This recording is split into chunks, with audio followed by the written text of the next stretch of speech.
नेत्रे नोम भूमिर्न तेजो न वायुर् चिदानंद रूपा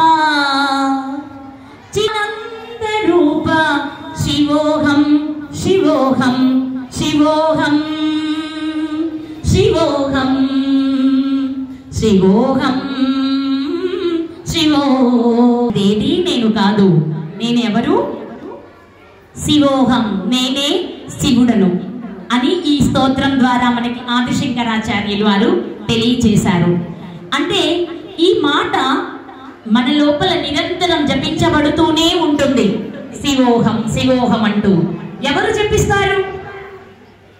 అదిగో స్కూల్లో ఇలాంటి పిరమిడ్ చూడగానే మా వాళ్ళందరూ చాలా ఆనందించారు. నాతో వచ్చిన వాళ్ళు ఇక్కడ ఇలా కట్టారా అమ్మా అని చెప్పని ఆశ్చర్యంగా కూడా అడిగారు.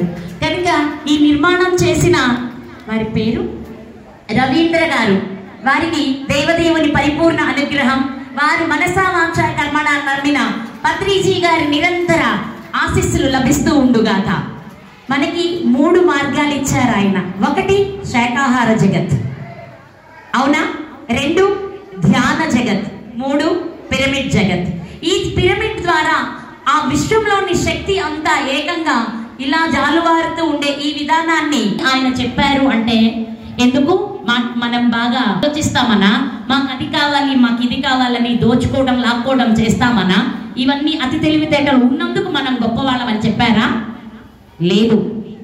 ఈ భూమి మీద పుట్టిన ప్రతి జీవి స్వేచ్ఛగా బ్రతకాలి, వాటి అన్నింటికీ కూడా బ్రతికే హక్కు కలిగి ఉంది. మనం ప్రతి జీవిని తన జీవనానికి హేతుకం. మనుష్యత్వం ముముక్షత్వం మహాపురుష సంశయ. ఒక మనిషి మానవుడి జన్మ తీసుకోవాలన్నా, ఆ తీసుకున్న వాడికి మోక్షం పొందాలి, ఆధ్యాత్మిక సాధనలు చేయాలనే ఆలోచన కలగాలన్నా, అలాంటి ఆలోచనలు కలిగిన వ్యక్తిని సన్మార్గంలో నడిపించే గురువు మాట్లాడారు. అలాగే విజ్ఞాన భైరవ తంత్రాల గురించి మాట్లాడారు. ఎన్నో వేదాలు ఇలా చెప్పాయన్నారు. ఆయుర్వేదం ఇది చెప్పింది, యజుర్వేదం ఇది చెప్పింది, ఋగ్వేదం ఇది చెప్పింది అంటూ ఎన్నో వేదాల గురించి చెప్పారు. ఒక్క పుస్తకం ఇంతటి జ్ఞానాన్ని ఇవ్వగలదా అని నాకు నేనే ఆశ్చర్యపోయాను. ఇంకా నిజం ఒప్పుకోవాలి, పూర్తిగా చదవడానికి ఇంకా నా వల్ల కాలేదనే చెప్పాలి. ప్రతి పదం చదివి చదివి చదివి అర్థం చేసుకొని దాన్ని లోపల అరిగించుకుంటేనే నేను శాంతిస్తానన్న విషయం నాకు అర్థమైంది. పేజీలు తిరిగేసే పుస్తకం కాదది. దాన్ని ఇంకా ఇష్టంగా, ఇంకా శ్రద్ధగా, ఇంకా భక్తితో చదివే కొంది మొత్తం కలిపితే ఒక్కటే ఉంది, శ్వాస. పత్రిజీ గారు ఏం చెప్పారు మనకి? శ్వాసే మీ గురువు అన్నారు, శ్వాసే దైవం అన్నారు, చివరికి మీరే దేవుడు అన్నారు. అవునా?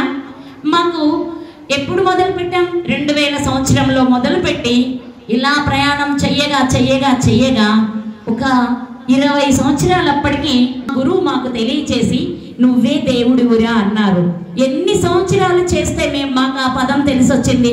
మరి మీకు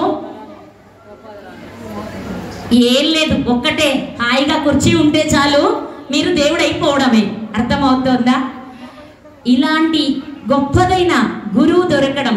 ఇంకోటి కూడా, నేను ఈరోజు ఇలా కనిగిరి వెళ్తున్నాను అని, వాళ్ళందరూ కూడా పిరమిడ్ జగత్తులోని వాళ్ళే, కానీ మా గురుదేవులు సంత సదానందగిరి బాబా ద్వారా పరిచయమైన వాళ్ళు.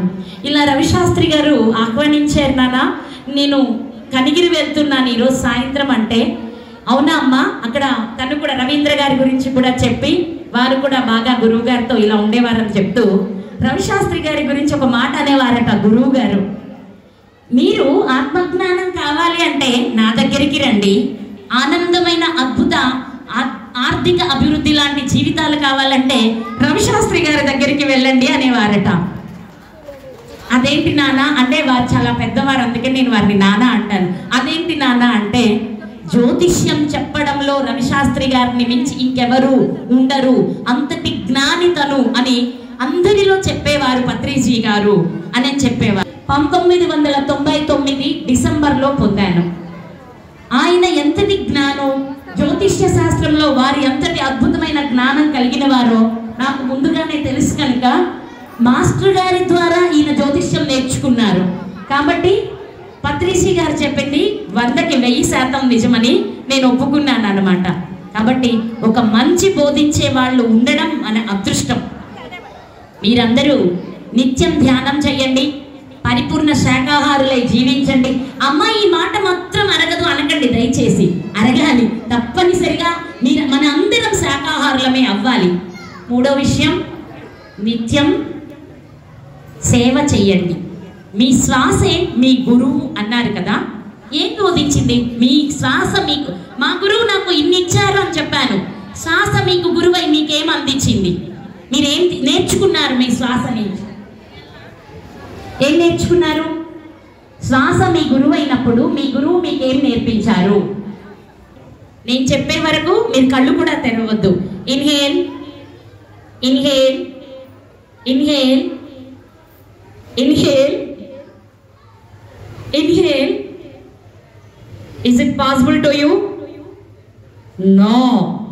అంటే ఇప్పుడు ఏం నేర్పింది మీ శ్వాస మీకు?